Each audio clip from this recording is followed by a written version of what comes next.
So dear students, हमने quantum mechanical model के अंदर ड्यूअल नेचर किया, जिसमें श्रोडिंजर्स इक्वेशन को ठीक से हमने पढ़ लिया था। और बड़ी ही इम्पॉर्टेंट चीज़ एक निकल के सामने आई थी कि जो साई है वो एक वेव फंक्शन है और वो डिफरेंट ऑर्बिटल्स को कैलकुलेट करता है, डिफरेंट ऑर्बिटल्स की एनर्जी वगैरह को कैलकुलेट करता है। आज हमने जो पढ़ना है वो है रेडियल प्रोबेबिलिटी। यदि आप इसको थोड़ा सा ध्यान से सुनेंगे तो आपको हर चीज़ समझ में आएगी। इसमें आपको पैनिक नहीं होना, क्योंकि थोड़ा सा डिफरेंट टाइप का टॉपिक है और ये आईआईटी जेईई आपके जो मेंस हैं, एडवांस हैं और नीट के एग्ज़ाम्स में भी एक सवाल ज़रूर पूछा जाता है।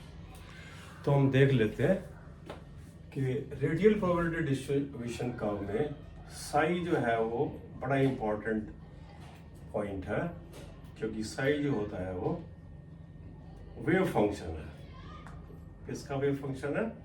इलेक्ट्रॉन का वेव फंक्शन है, इसकी एनर्जी का वेव फंक्शन है। इसका मतलब हमें सबसे पहले वेव्स को जान लेना बहुत ज़रूरी है। आपको पता है कि वेव्स जो है वो they travels in this way, और ये जो डिस्टेंस होता है maximum from the mean value, the mean line, इसको आप लोग कहते हो एम्पलीट्यूड ऑफ द वेव। तो साई जो है वो एम्पलीट्यूड ऑफ द वेव को ही बताता है। और जहां जहां पे मैं ये डॉट्स लगा रहा हूं, जहां ये एम्पलीट्यूड 0 है, ये वाली वैल्यू जो है यहाँ पर क्या है, एम्पलीट्यूड आपका 0 है, तो ये क्या, इनको बोलते हैं नोड्स। ये दोनों नोड्स हैं। तो ये चीज क्लियर होगी हमें कि नोड्स क्या होते हैं, जहां पे इलेक्ट्रॉन की डेंसिटी, इलेक्ट्रॉन की प्रोबेबिलिटी 0 होती है, यानी कि एम्पलीट्यूड 0 होता है, यानी कि साई की वैल्यू वहां पे 0 होगी। अब साई की वैल्यू 0 कहाँ कहाँ पे हो सकती है? साई की वैल्यू 0 हो सकती है 0 पे, और साई की वैल्यू 0 कहाँ पे हो सकती है? इन्फिनिटी पे। तो इन दोनों वैल्यू पे इसकी वैल्यू 0 रहेगी, तो इन दोनों को हम कंसीडर नहीं करते अपने प्लॉट्स के अंदर। तो हमने यहाँ पर ये देखना है, नोड्स जो होते हैं वो दो टाइप के होते हैं। एक नोड्स होते हैं हमारे रेडियल नोड्स,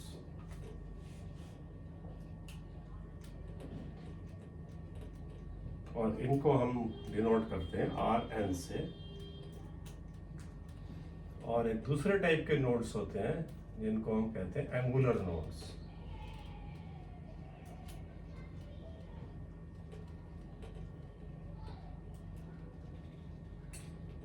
या एंगुलर प्लेन्स भी कहते हैं।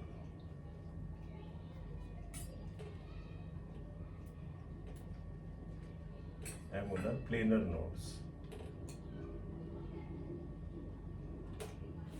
और इनको हम AN से डिनोट करते हैं।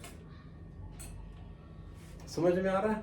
ये एकदम पहले इसको ध्यान से आप देखते रहो, उसके बाद आपको आगे जो चीजें अपने आप समझ में आ जाएगी। तो रेडियल नोड्स हो गया और एंगुलर नोड्स हो गया। अब इसको कैलकुलेट कैसे करेंगे?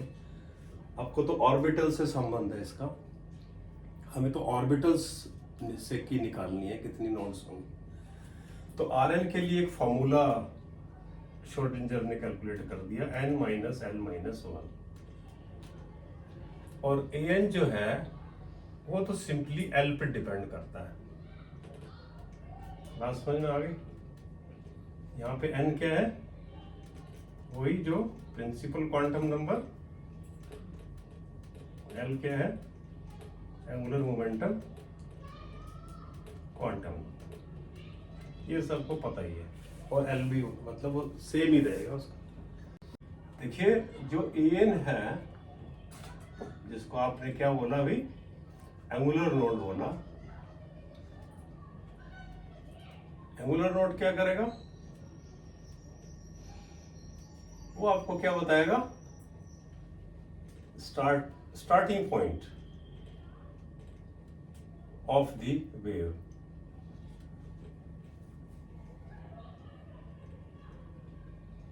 वेव हमारी स्टार्ट कहां से होएगी, मतलब अब दो एक्सिस होते हैं, ये वाई और ये एक्स एक्सिस। वेव यहां से भी स्टार्ट हो सकती है या वेव यहां से भी स्टार्ट हो सकती है। यदि यहां से स्टार्ट होती है तो इसे कहते हैं मैक्सिमम से, कोई पॉइंट होगा उसका जो मैक्सिमम पॉइंट होगा, और यहां से स्टार्ट होती है तो उसको बोलते हैं 0 पॉइंट। क्या बोलते हैं, या इसको ओरिजिन भी बोलते हैं। ये ओरिजिन से स्टार्ट होगा जहां पर दोनों इंटरसेक्ट करते हैं। तो सिंपल है। चलो एन तो ये करता है, तो फिर आर एन क्या करता होगा, आर एन को भी देख लेते हैं। जो हमारा रेडियल नोड है वो में ये बताता है number of times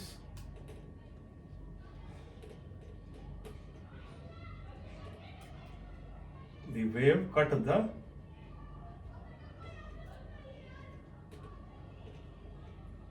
x axis। वो x axis को कितनी बारी काटेगा, मतलब जैसे ये है, यदि ये ऐसे है तो ये एक बारी काट रहा है, ये दोबारा इधर आ जाए तो ये इधर आगे चला गया तो दो बारी काट रहा है। अब starting point of the wave निकालने के लिए हमने कुछ पहले से बातें यहाँ पे हम वो कर सकते हैं। अब इसका मतलब ये हुआ कि हम देख लेते हैं कि जो हमारा साई है उसके वर्सेस आर के जो ग्राफ्स हैं, इनको हम प्रोबेबिलिटी डिस्ट्रीब्यूशन ग्राफ्स कहते हैं, वो डिफरेंट ऑर्बिटल्स के लिए कैसे आएंगे। मान लीजिए 1s ऑर्बिटल के लिए हम बात करते हैं। अब 1s ऑर्बिटल के लिए चाहे s कोई भी ऑर्बिटल हो, इसके अंदर l की जो वैल्यू होगी वो तो हमेशा 0 ही होगी, और an हमें सबसे पहले an निकालना चाहिए। क्यों निकालना चाहिए, तो an इसलिए निकालना चाहिए तो ये पता चल जाएगा कि हमारा ग्राफ स्टार्ट कहाँ से होगा, हम एक्स एक्सिस से ओरिजिन से स्टार्ट करेंगे या मैक्सिमा से। यदि हमें यही नहीं पता तो हम पहले ही गलती वहीं से कर देंगे।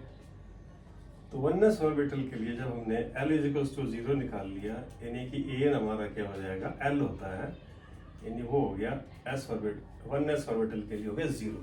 तो सबसे पहला काम आप ये करना, और यानी कि आपको पता चल गया अब वो y एक्सिस से स्टार्ट होगा, यहाँ से ये आपका y एक्सिस हो गया और ये x एक्सिस हो गया। अब आपको पता है जो वेव होती है, अभी मैंने बताई थी कि वेव जो है वो ऐसे चलती है, अर्थात वो पॉजिटिव डायरेक्शन में भी चलती है और नेगेटिव डायरेक्शन में भी चलती है।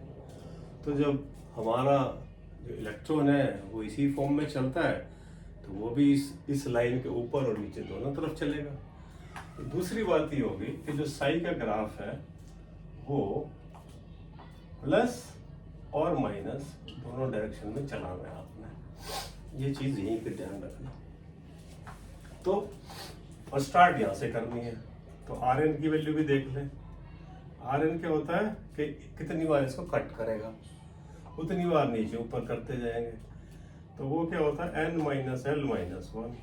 n कितना हो गया 1 - 0 यानी कि 0, यानी एक बार भी कट नहीं करेगा, यानी कि यहाँ से स्टार्ट करेगा और उसके बाद आप इसको यूं लेके इन्फिनिटी तक चले जाएंगे। ये हमारा कर्व बन गया 1s ऑर्बिटल, ये साई और सीधा। अब मान लीजिए हम इसको 4s ऑर्बिटल के लिए देख लें, तो 4s ऑर्बिटल के लिए क्या है, इसी पैटर्न पे बना दोगे आप। an तो पहले आप निकालोगे क्योंकि s ऑर्बिटल के लिए तो 0 ही होगा n, तो स्टार्टिंग तो यहीं से होगी मैक्सिमा से ही, ठीक है। और जो हमारा Rn की वैल्यू है वो उसमें चेंज आ जाएगा, वो 4 - 0 - 1 वो कितना हो जाएगा, वो 3 हो जाएगी। यानी कि इस एक्सिस को कितनी बार कट करेगा, वो 3 बार कट करेगा। ये सिंपल सी चीज है, स्टार्ट तो यहीं से होगा भाई। पहली बार यहाँ कट कर दिया, फिर ऊपर चला गया, दूसरी बार कट कर दिया, फिर तीसरी बार कट कर दिया, एक आ गया रेडियल नोड, दूसरा आ गया रेडियल नोड, और ये क्या आ गया, तीसरा आ गया रेडियल नोड। और इसके बाद कहाँ चला गया, वो चला गया इसके फिर पैरेलल चला गया। ठीक है, बस ये हमारी बन गई 4s ऑर्बिटल के लिए। या इसको ऐसे भी बना सकते हैं, क्योंकि ये कट करता है तो पूरा इतना ही बनाए और इसको यहां पे खत्म करें, दिस इज बेटर। तो ये हमारा क्या हुआ, पॉजिटिव लोब, ये नेगेटिव पार्ट, पॉजिटिव पार्ट, और ये इज इट क्लियर। तो ये साई की वैल्यू एस ऑर्बिटल्स के लिए तो ऐसे बना। अब हम जरा एक एस के अलावा भी देख लेते हैं, जरा पी के लिए भी देख लेते हैं और एक डी के लिए भी देख लेते हैं, बस फिर अब आगे चलते थे। अब मान लीजिए हम यहाँ पर 4p के लिए देखते हैं। 4p में an की वैल्यू क्या होगी, l क्या होता है 1, यानी ये कहाँ से स्टार्ट होगा, ओरिजिन से स्टार्ट होगा हमारा ग्राफ। ओरिजिन माने 0 0 एक्सिस से। और rn की वैल्यू क्या होगी, ये होगी n माइनस l माइनस 1, यानी कि ये 4 है n, l की वैल्यू 1 है, ये 1 है, और ये हो गया 2।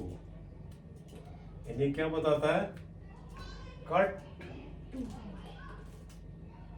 Eight 2 points.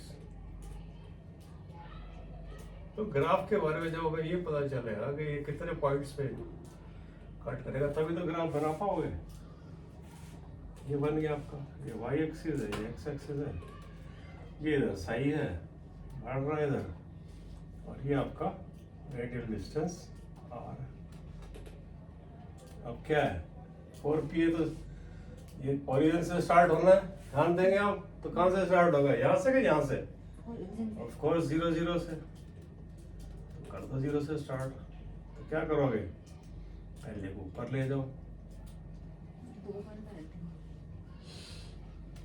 उसके बाद अब 2 बार कट करता है, एक बार ही कट किया अभी, तो एक बार और काटो, इसको काट दिया। काटने के बाद क्या करेगा, ये फिर जाएगा ऊपर, आगे नहीं काटेगा उसके बाद, समझे ना। उसके बाद क्या करेगा, फिर पैरेलल चला जाएगा अपने से। तो ये प्लस माइनस और प्लस जो मैंने आपको यहाँ लिखा है बार बार, तो ये कितना हो जाएगा, यहाँ पे आप देखेंगे। अब इसमें नंबर ऑफ पीक्स भी आप बता सकते हो, जैसे है ना, नंबर ऑफ पीक्स कितनी आ रही है, 3 आ रही है, 1 2 and 3। वो किस पे फार्मूला क्या होगा भाई इसके लिए, नंबर ऑफ पीक्स होती है n माइनस एल। n कितना है 4, l कितना है 1, कितनी आ, किसी के लिए भी अप्लाई करते हैं, देख लेना। ठीक है, तो इसका मतलब ये हुआ कि जो साई की वैल्यू है, साई के लिए जो मैं कंक्लूड कर रहा हूँ मैं साई को, वो प्लस और माइनस दोनों डायरेक्शंस में ये वेव मूव करता है। और दूसरी बात, जो एस ऑर्बिटल्स हैं, ऑल एस ऑर्बिटल्स जो हैं वो क्या करती हैं, वो मैक्सिमम से स्टार्ट करती हैं, और बाकी की जितने भी पी डी एफ ऑर्बिटल्स या जितने भी हो, जी एच, जितने भी कुछ भी हो आगे, वो सब ओरिजिन से स्टार्ट करती है। ये 2 चीज़ हमें यहाँ से पता चल गई। और बाकी जो नंबर ऑफ पीक्स हैं वो भी हमने बता दिया, वो कैसे निकलेंगे, सबके n माइनस एल फॉर्मूले से निकलेंगे। अब मैं बात करता हूँ आपको, निकल लिए सबको, साई स्क्वायर। साई स्क्वायर होता क्या है, this is the maximum probability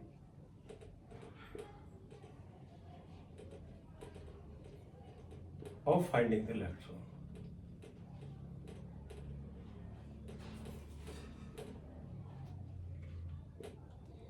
At a point, कहाँ पे, एट अ पॉइंट। वो क्या थी, प्रोबेबिलिटी, और ये है मैक्सिमम प्रोबेबिलिटी। वो भी एट अ पॉइंट थी, ये भी एट अ पॉइंट। इसमें क्या है, विल ऑलवेज बी पॉजिटिव, क्योंकि ये क्या है, स्क्वायर है, यानी कि ऊपर की डायरेक्शन में ही चलेगा ये, चाहे नेगेटिव का स्क्वायर हो और पॉजिटिव का तो होता ही है। तो हम यहाँ पे मान लीजिए वननेस ऑर्बिटल का ही सबसे पहले देख लेते हैं एग्जाम्पल के लिए। वननेस ऑर्बिटल में क्या है, साई स्क्वायर वर्सेस आर। यही ग्राफ बनाने हमने, रेडियल प्रोबेबिलिटी डिस्ट्रीब्यूशन कर्व्स। तो ये कहाँ से स्टार्ट होता है, ए एन की वैल्यू क्या है यहाँ पे, सेम स्टार्ट वहीं से करना है, 0, और आर एन की वैल्यू क्या है, 1 माइनस 0 माइनस 1 होगी 0, यानी कि ना लाइन को काटेगी ना ओरिजिन से स्टार्ट होगी, ना लाइन से काटेगी ना, तो ये क्या करेगी, साई स्क्वायर, यानी कि ये थोड़ी पीक बड़ी दिखा देगी बस। आगे चलते हैं। मान लीजिए हम 4p के लिए बनाते हैं साई स्क्वायर वर्सेस आर।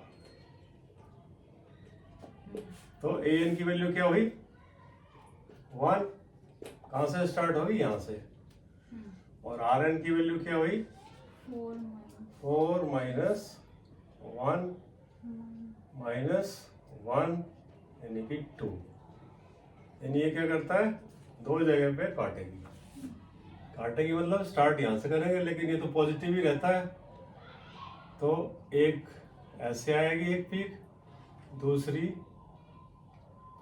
ऐसे आएगी, ऐसे आएगी, मतलब आएगी तो ऐसी, लेकिन थोड़ी छोटी होगी, रीजन बिहाइंड। और ये 4 माइनस 1 माइनस 1, तो 4p के लिए आपको पता है कि कितनी पिक्स आनी चाहिए वैसे, n माइनस l,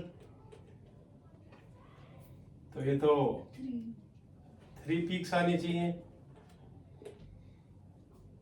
अब ये तो हमारी 2 वैल्यू आ रही है, यानी कि 2 + 1 होनी चाहिए, तो इसका मतलब यहाँ पर क्या कमी रहेगी हमारी, एक पीक और बनानी चाहिए। देखें इसका फायदा, ये क्या बताता है एक तरीके से, यदि और डेप्थ में जाए तो ये 2p को बता रहा है, ये 3p को बता रहा है, और ये 4p को बता रहा है। बताया सारे पॉजिटिव डायरेक्शन में चलेंगे।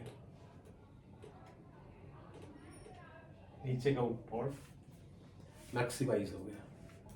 तो एक डी का भी बना ले, 5d का बना लेते हैं, है ना। आपको सोच रहे होंगे कि डी का पता नहीं क्यों नहीं बना रहे, तो डी में भी कोई ऐसी खास बात नहीं है। हम साई स्क्वायर वर्सेस आर बनाएंगे, तो एन की वैल्यू यहाँ पर क्या होगी, डी के लिए 2, 1 2 3 जितनी भी हो, 0 नहीं होनी चाहिए। तो कहाँ से स्टार्ट होगी, ओरिजिन से, तो स्टार्ट तो ओरिजिन से हो गया। उसके बाद आर एन की वैल्यू एन माइनस एल कितना होगा, 2 माइनस 1 यानी कि 2, कितनी पीक्स आएंगी, 2 पीक्स आएंगी, 2 पीक्स आएंगी या 3? ये क्या, दो को क्या डिनोट करता है, व्हाट डज 2 इंडिकेट्स, आंसर 3 ना, आंसर तो 3 आएगा, पीक्स का आएगा ना। 5 माइनस ये 3 तो है, 5। तो ये क्या बताता है, ये इसको इतनी जगह काटेगा, काटेगा मतलब 1 2, ठीक है। इसमें बड़ा क्यों?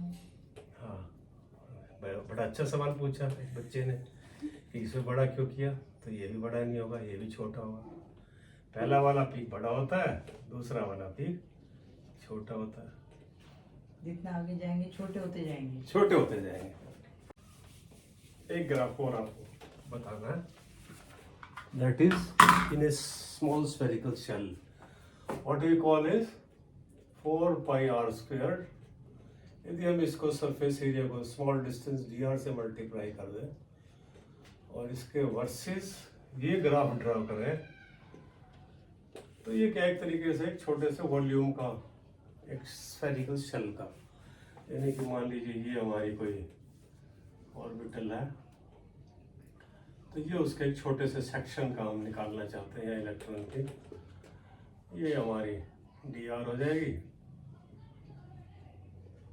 और ये पूरा का पूरा सरफेस एरिया और ये मल्टीप्लाई करके क्या आ जाएगा, वॉल्यूम आ जाएगा उसका। अब ये क्योंकि r square is so prominent, ये एसओ पीओ डीओ या एफओ ये सबके लिए ओरिजिन से स्टार्ट होगा पहली बात। यानी कि यदि आप वननेस का ग्राफ ड्रॉ करना चाहते हैं तो क्या होगा, जो पहले हर बार यहां से हो जाता था अब कहां से होगा, यहां से होगा। और ये है, अब आपको वो भूल जाओ एन को, आर एन निकालोगे तो आर एन क्या होगा, एन एन कितना है 1 माइनस एल 0 0, यानी कट तो करेगा ही नहीं है वैसे भी, पर टच भी एक ही बार करेगा, है ना, बस। और उसके बाद पैरेलल चल जाएगा। अब ये मान लीजिए आप इसको किसी बड़ी ऑर्बिटल के लिए बनाओगे, 4p के लिए बनाओगे, तब क्या हो जाएगा,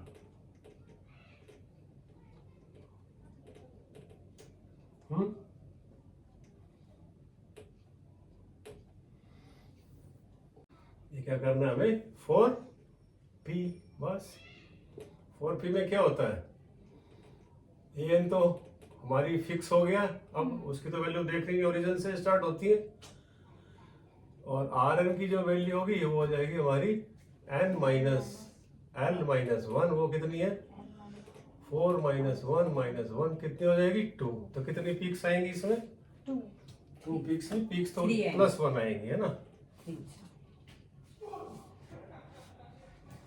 अब यहाँ पे ऑपोजिट हो जाएगा ट्रेंड, जो मैं बताना चाहता था, आर्स इसमें और उसमें डिफरेंस, मैंने वहां तो अभी एक ही बनाया ना आपको, 1s का ही बताया ना। अब इसमें कितनी आ गई, 3 पीक्स आ गई। तो इसमें जरा ट्रेंड क्या होता है, क्योंकि ये साइज स्क्वायर है, तो पहली पीक छोटी बनेगी, फिर और बड़ी बनेगी, और फिर और बड़ी बनेगी, ये डिफरेंस आ गया। तो साइज स्क्वायर और 4 pi r square psi d r psi square के ग्राफ में क्या अंतर है, कि यहां पर ट्रेंड क्या है, पीक्स जो है वो they are in decreasing order, और यहां पर क्या है, they are in increasing order. Clear. तो बच्चों देखिए, जो भी हमारा डिस्कशन था अभी तक का, उसको जरा हम 2 मिनट के लिए एक बार पूरे को कंपैरिजन कर लेते हैं। जो कर्व्स हमने प्लॉट किए वो थे psi versus r, psi square versus r, 4 pi r square d r versus psi square r. इन सब के बारे में मैंने बता दिया। अभी दोबारा एक बार बता दूँ, ये प्रोबेबिलिटी एट ए पॉइंट है ऑफ एन इलेक्ट्रॉन, ये maximum probability at A point of an electron, और ये है इन ए शेल, छोटे से वॉल्यूम के अंदर, इसीलिए ये सरफेस एरिया इनटू ये डिस्टेंस। अब इसके बारे में मैंने बताया कि जो वेव दोनों डायरेक्शन में चलती है, तो यहाँ पर प्लस माइनस लिखा है, मतलब ऊपर भी चल रही थी वेव क्रस्ट और फिर नीचे ट्रॉफ। लेकिन जब साइज स्क्वायर हो जाता है तो ये सिर्फ only goes in positive direction, ये भी स्क्वायर है तो ओनली इन पॉजिटिव डायरेक्शन। तो कंपैरिजन हो गया डायरेक्शन का, पहले तो ये क्लियर हो गया। अब बात आती है कि स्टार्ट कहाँ से होगी, क्योंकि स्टार्टिंग वाई एक्सिस से हो सकती है, एक्स एक्सिस से हो सकती है, ये अपने आप में एक बड़ा इंपॉर्टेंट पॉइंट है। तो क्योंकि एस ऑर्बिटल्स है, उसके लिए हमने आपको एक फॉर्मूला दिया था ए एन का।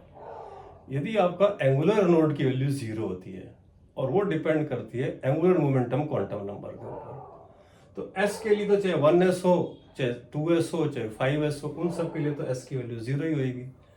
तो इसलिए हमने उसको मैक्सिमम से ऊपर वाई एक्सिस से कहीं से स्टार्ट किया था और फिर उसको आगे हमने किया था। और ये कितनी जगह पे कट करेगी वो भी बता दिया था कि रेडियल नोड होता है, उसकी वैल्यू 0 आएगी तो एक जगह भी कट नहीं करेगी, उसकी वैल्यू 1 आएगी तो वो एक बार ही कट करेगी फिर नीचे चली जाएगी, 2 वैल्यू आएगी तो फिर 2 बार कट करके फिर आगे।